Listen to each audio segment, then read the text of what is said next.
Welcome back to episode 107 of the Real Estate Huddle, where today we're going to talk about what buyers don't realize about inspections and appraisals and what the differences are. Some people kind of think they're the same thing. So we're going to talk about this. They're actually, if you're a buyer, these things are actually out to protect you, right? Inspections and appraisals in different ways. And so we'll break it down because I don't know how many times like I've heard people make mistakes and say appraisal when they mean inspection and say inspection when they mean appraisal. And some people are literally like, yeah, what's the difference, right? They're listening. And others, like obviously this may be more of a review, but you may learn some little ins and outs of, how to handle these things if something comes up. And so we'll talk through those things. But definition of an appraisal, anybody got that? So people can understand what this actually means? I wrote one out. Should I read it? Yeah. An appraisal is an unbiased estimate of a home's value ordered by the lender to make sure that they're not lending more than the home is worth. Keyword there, unbiased. Yeah. And ordered by the lender. And how is that unbiased? It's somebody who's not party to the transaction, right? So it's not party. a buyer, Yep. not the seller, it's not the lender, it's a pool of people. The lender will typically put out like, I need an appraisal, and people will bid and respond to it, and then that's who goes and does it. So somebody who's trained, it's got certified and has a license to go do it, but they're essentially coming in to say, okay, I believe that this home is worth X amount of dollars, and therefore if you lend X amount of dollars on the value of this home, you're not making a poor choice or a bad risk. And they're not influenced by jelly donuts. No? Can't do that. Or 20s. I feel like you're admitting something you shouldn't. Krispy But Kremes? Benjamins? Benjamins? You slip them 100? No, I'm just kidding. Can't do that. Change your mind. That's like, yeah, can't do To that. not influence your appraiser. Yeah. That is definitely a no. You can befriend them, but you cannot influence them. Yeah. So, like, what are we talking about cost-wise? Like, appraisal, if I'm a buyer and I need to know, like, what are all my costs involved with appraisal and inspection, what am I looking at? So inspections are usually those things that are out of pocket for you. So when it comes to appraisal, I've seen it anywhere from 6 to I've seen them up in the 900s even, just depending on the market that Yeah, we so were in. 600 to 1,000. Yeah, that's what I budget for. It sure. depends on if they need to rush it, like if there's a real short deadline or if you've got a lot of runway. And how big the house is, Yep. too. But your point, Spencer, is that it's rolled into the transaction usually and covered at closing, whereas Yeah. inspection is out of pocket. The inspection is technically out of pocket. The lender, because it's ordered by the lender, will roll that into your closing costs, which you'll bring a check for at closing, or however that works out. And but the inspection, you actually pay the inspector yourself. Okay. So if I'm a buyer, inspection and appraisal are my friends. The appraisal protects my value. Inspection protects my condition, right, of the Correct. property? Okay, cool. So an inspection is voluntary. You don't have to do an inspection. I highly recommend all buyers go through and have an inspection done, but there's different levels, right? You can have different tiers of inspection, but that is to check the mechanical, the electrical, all the basic structure of the home. Now, the appraisal is just the overall general home value relative to the rest of the market in the area. So, and good agents, before you even write an offer, will already have assessed that. So that's one thing we do is look through comps and make sure we're not your appraiser's overpaying. not going to go in and start looking at the foundation walls. Usually they're not going to look at all these like possible problems with the house. They're just there to look at updates that you've made. They're essentially there to compare it to all the other homes that have sold in that radius or however close of an area to give you that best possible value. Yep.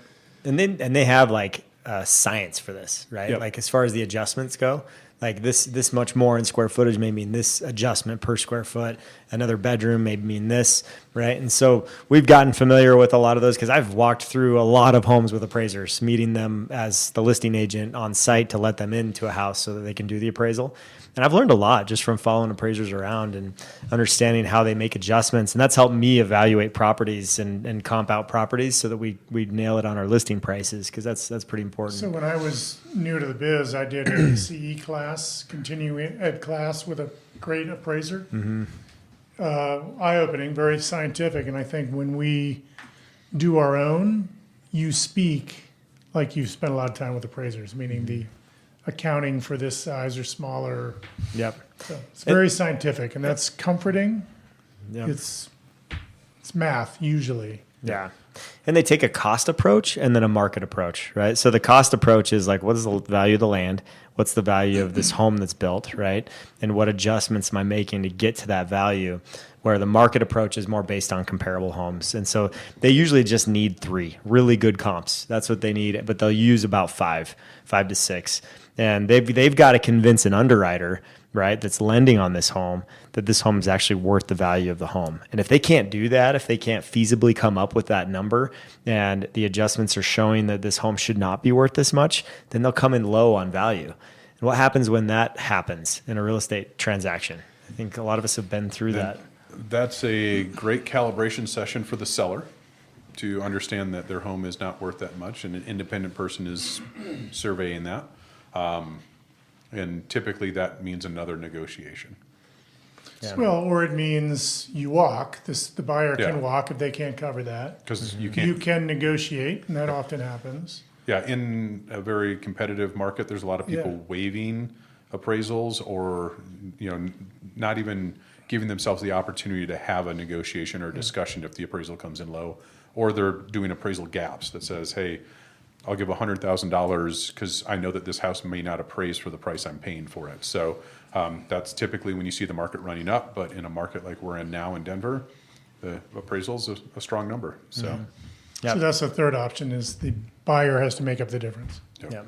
Yeah, and we've seen people kind of split the difference there, right, and come down a little bit. So let's say the home appraises for $650,000, but the contract price is $700,000, so they're $50,000 low, right? In some cases, because the lender's not willing to lend on more than $650,000 of whatever the loan to value is, right? So if it's a 90% loan to value, right, if you're putting 10% down, they're only gonna do up to 90% of $650 now, not $700, which was the contract price. So therefore, you've got a discrepancy of $50,000 that needs to be made up, and that can either be made up by price going down, buyers bringing more cash, or a combination of both. Or the deal terminates, like you said, and walks away. So most contracts are contingent upon the home appraising for the purchase price. So talk a bit about you're not waiving the appraisal. Mm-hmm. You're waiving your right to negotiate based on a object. gap. to Yep. object to an appraisal. So, and typically in Colorado, you have like 7 different options to back out. Inspection is probably the biggest one. Lending, appraisal, those are kind of the key ones that you typically see. So, but on the flip side, the appraisal could benefit you. So, what happens when your house appraises for more than you're under contract for?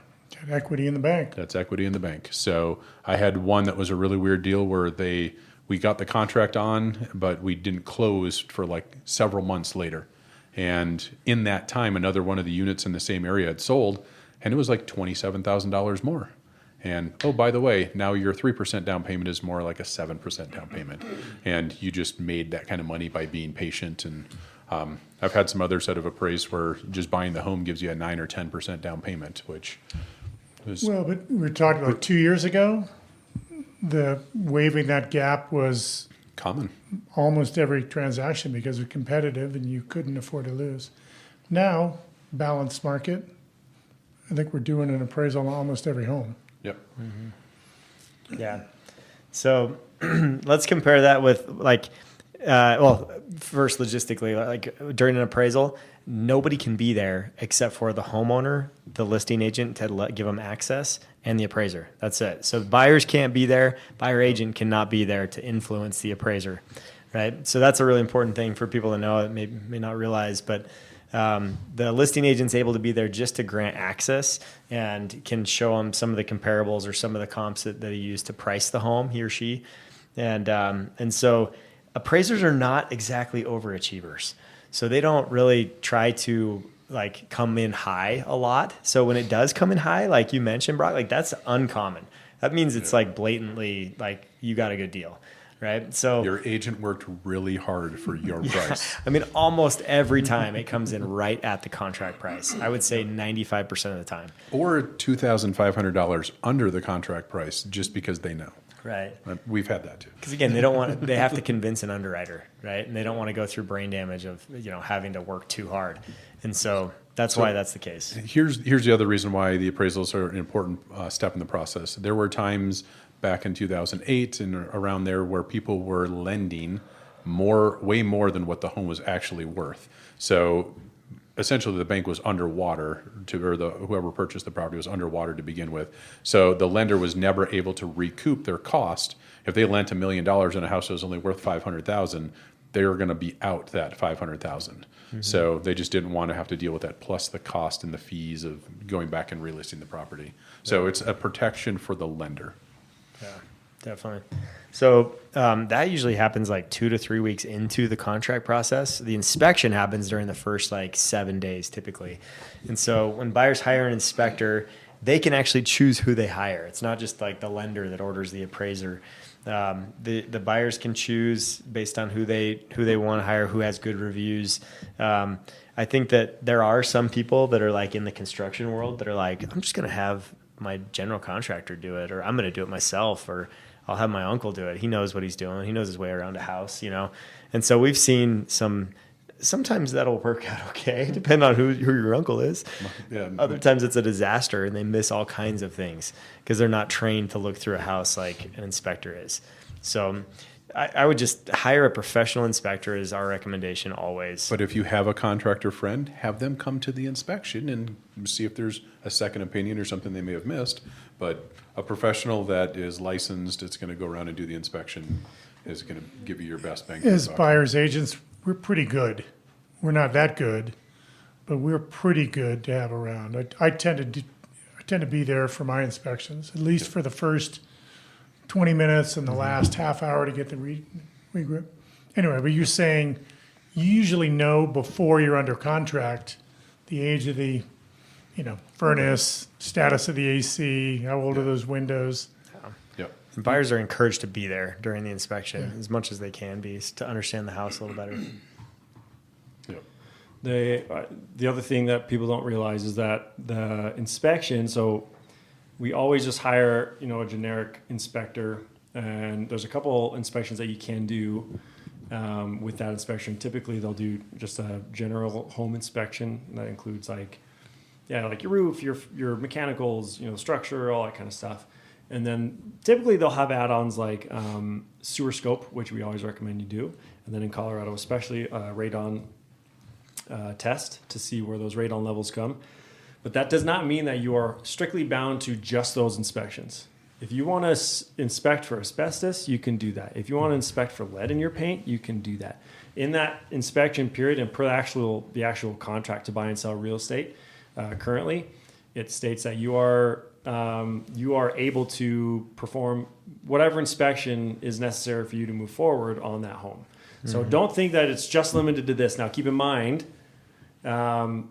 and make sure you consult with your realtor. They'll tell you kind of what's best, because sometimes it doesn't make sense to test for asbestos because they know there's not going to be any asbestos in there based off of the year of the home, or same with lead paint, or whatever it is. So if you want to have another contractor there, like you have a contractor buddy, that is totally fine to bring your contractor and be like, hey, what's it going to cost to get these wood floors done? Or that way you can make an informed decision about how much money you have to put into the home or what you're actually getting into, and whether or not you want to move forward on that house. So you're not just subject to that generalized inspector.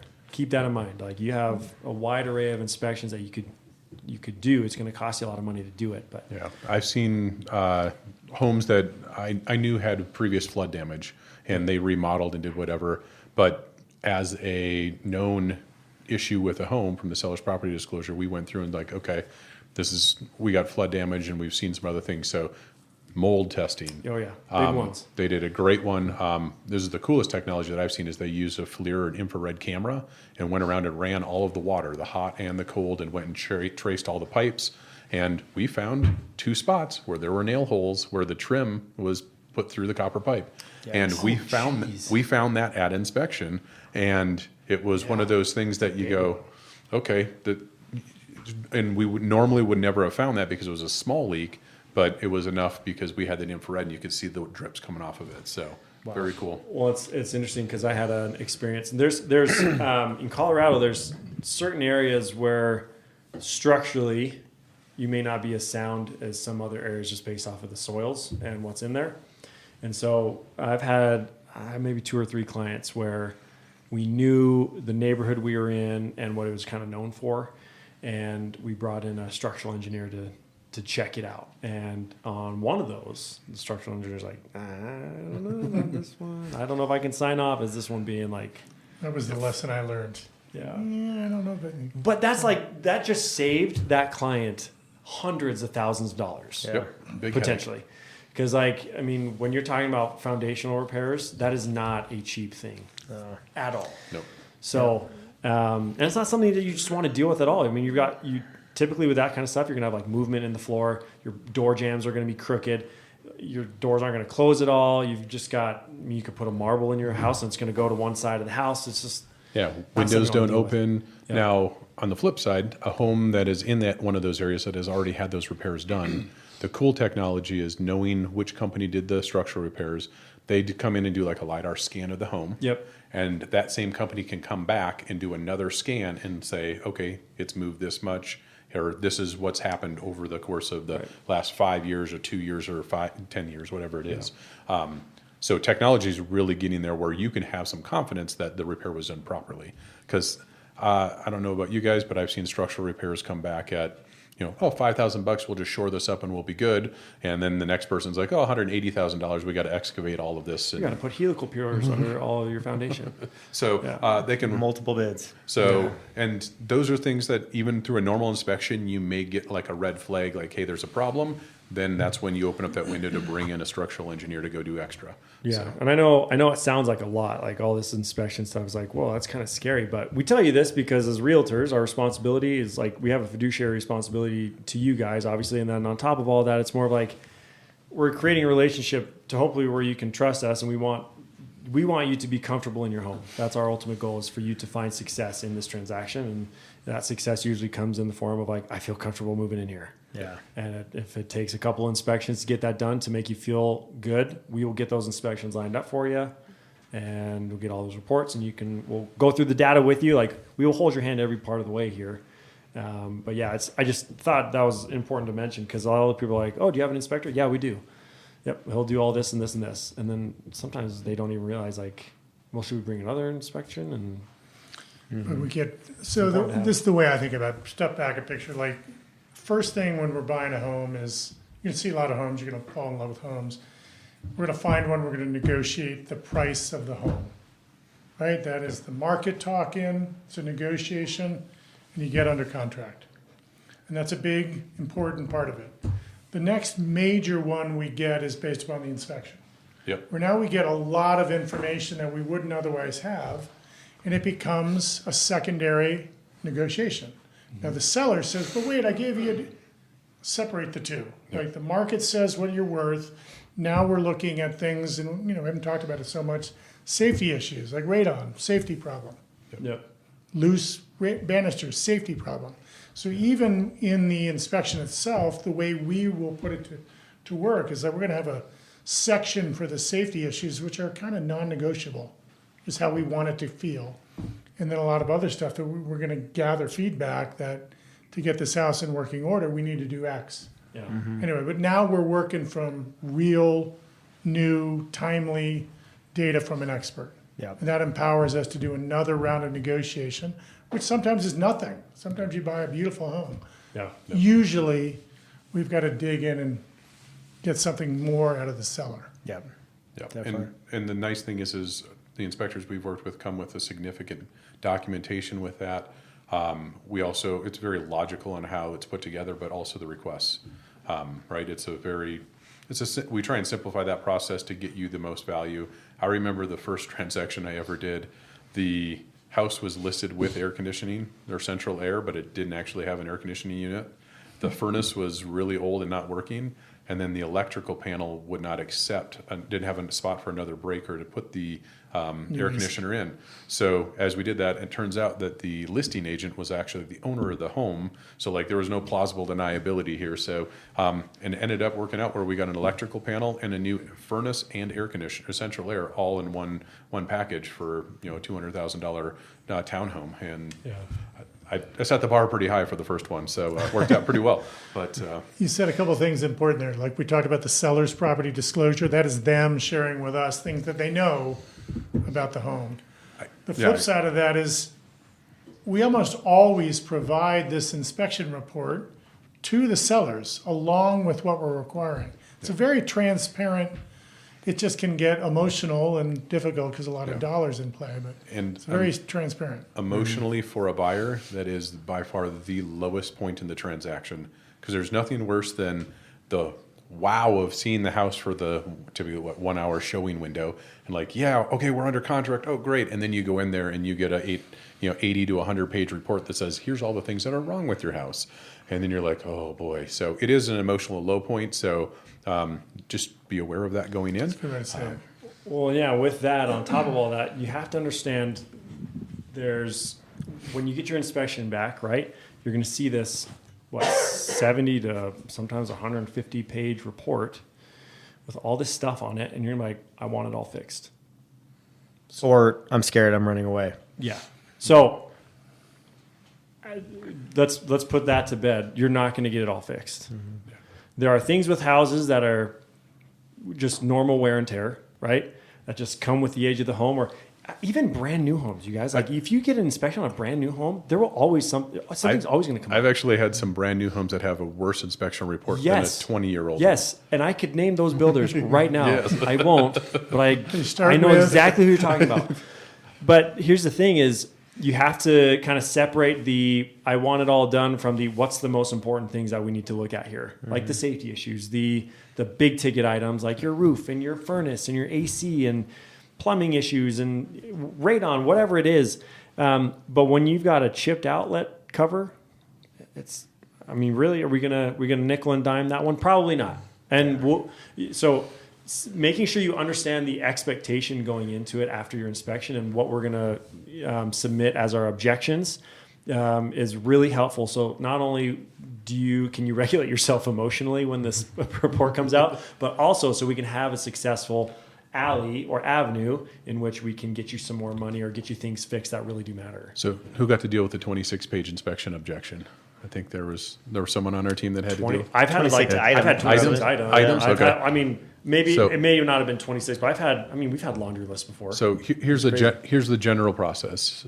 Buyer performs the inspection. Buyer and buyer's agent put together an inspection objection. This is a wish list of things that we want the seller to take care of. We submit that over. The seller and seller's agent will go through and digest that. Typically, if you say, hey, the furnace didn't turn on when we were there, they're going to bring someone out to go look at that. Different things like that. So part of this process is the seller and seller's agent will go through and, okay, yeah, that's reasonable. No, hey, we didn't even know that was a problem. Then they will come back with an inspection resolution. And that is what the seller is offering to do. And then at that point in time, a buyer says yay or nay to it, or we can further the negotiations depending upon what time that comes back at. So that's kind of the general process. So you put your wish list together, and then they do, this is what I'll do.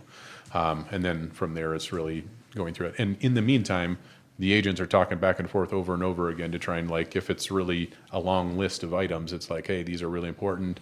So we're trying to put our best foot forward to go to bat for you. And it's a key point in the transaction, because if that's not signed, the inspection resolution doc is not signed by the midnight of the deadline, then the deal terminates and earnest money goes back to the buyer. So it's important for that to come together if you want the contract to move forward, and those deadlines are very important with that. So usually 10 days, 12 days after the contract is signed is when that happens. And those negotiations can result in either work being done or credits being performed, as far as. Good way to say it, yeah. Yep. Yeah. Oftentimes it's financial, meaning you can get it. Sometimes, I've done this a few times where I don't have that money. We'll get it done, so you get a proposal from the vendor, from the contractor. Check is cut by the sellers at closing to that contractor. The work's not done yet, but it only has a single part.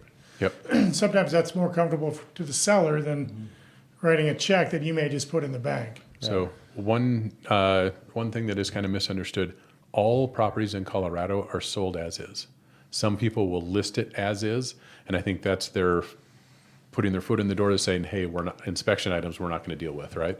So that's kind of you can kind of flip the script a little bit, but all properties are that, and then inspection is its own separate negotiation. So that's just That's kind of what I was trying to say earlier. It's, you got to separate it. The market determines price.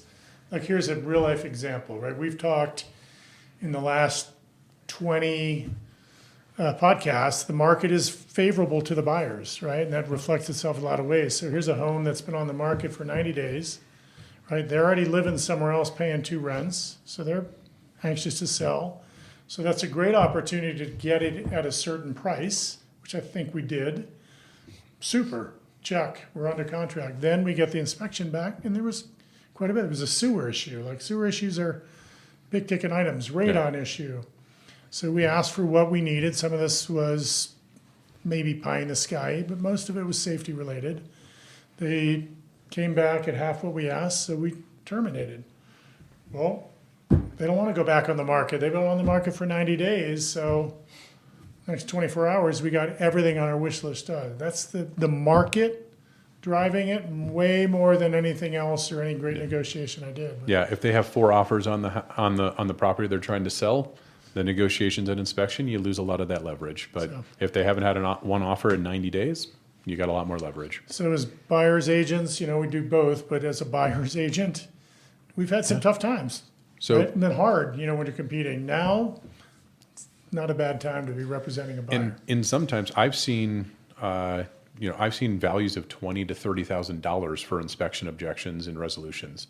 So keep in mind, like you're getting $20,000 to $30,000 worth of work for, hey, the seller didn't know that this roof tile was cracked, or there's a roof leak or something like that. It's nothing on them. It's not like they maliciously were representing the house wrong. It's just they just didn't know.